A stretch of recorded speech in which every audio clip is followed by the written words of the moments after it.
pessoal, bem-vindos a mais um capítulo de Pílulas Antimitos. Na verdade, um capítulo que é a continuação do anterior, sobre a Terra redonda. Vamos falar sobre Eratóstenes, de como ele provou que a Terra é redonda e de como ele calculou a circunferência da Terra. Aliás, Eratóstenes é um daqueles personagens da história que recebeu menos crédito do que deviam. Eratóstenes é natural de Siena, numa cidade hoje que chama-se Assuã, aí, no norte da África, no Egito. E era também capo posizione da Biblioteca de Alexandria. Talvez uma das pessoas mais intelectuais, cultas do seu tempo. Era astrônomo, astrólogo, matemático, fazia tudo. Eratóstenes não só provou que a Terra era redonda, como ele calculou o tamanho da Terra. Então daqui pra frente a gente vai explicar como é que Eratóstenes fez essas descobertas. Considere essa região aqui do norte da África, a cidade de Cirene e a cidade de Alexandria, mais ao norte. Imagine que em cada uma delas existe um obelisco da mesma altura, do mesmo tamanho. E durante o dia, o Sol projeta uma sombra nesses obeliscos. Os raios de Sol chegam à Terra praticamente paralelos. Então a sombra dos obeliscos nas diferentes cidades deveria ser exatamente igual, se a Terra fosse plana. O que Eratóstenes observou é que numa determinada hora do dia, a sombra do obelisco em Cirene era menor do que a sombra do obelisco em Alexandria.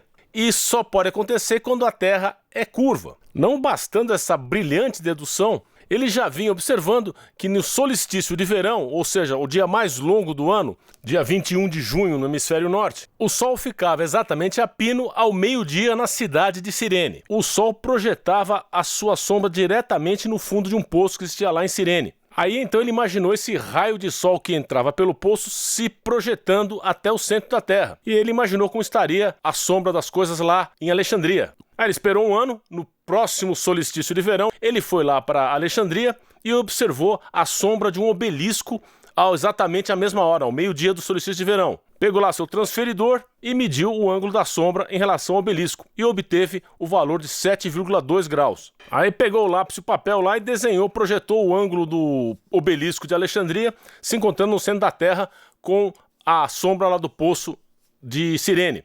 E como ele era bom de geometria, quer dizer, ele lia lá os trabalhos de Euclides que estavam na Biblioteca de Alexandria, do qual ele cuidava. Ora, sabemos que um círculo completo mede 360 graus.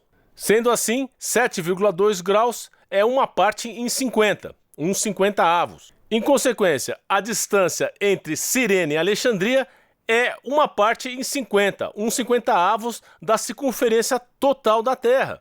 Bastava saber a distância entre Cirene e Alexandria, multiplicar por 50, que Eratóstenes iria obter a circunferência total da Terra. Só faltava saber qual era a distância de Cirene até Alexandria. Então diz a lenda aí que ele contratou um assistente, uma pessoa lá, o cidadão foi de camelo de Cirene até Alexandria, voltou da viagem e falou: olha, Eratóstenes, eu medi aqui pela velocidade do camelo, média e tal, e obtive a distância de 5.000 estádia. Estádia é uma medida da época. É o tamanho mais ou menos médio de um estádio greco-romano, como o Coliseu, por exemplo. Então pode variar aí de 160 a 180 metros mais ou menos. Sendo assim, 5.000 estádia pode variar de 800 a 900 quilômetros. Então a gente aqui vai ficar na média. Vamos dizer que a distância de Cirene até Alexandria seja de 850 quilômetros.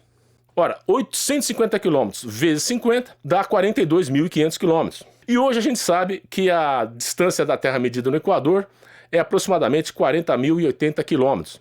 A gente sabe que é aproximadamente porque a circunferência da Terra varia um pouco. A Terra não é perfeitamente esférica. Mas enfim. Então a gente vê por aí que o Eratóstenes chegou muito próximo da circunferência da Terra 250 anos antes de Cristo, munido de um camelo e um transferidor. Muitas descobertas científicas advêm da conjunção da pessoa certa no lugar certo.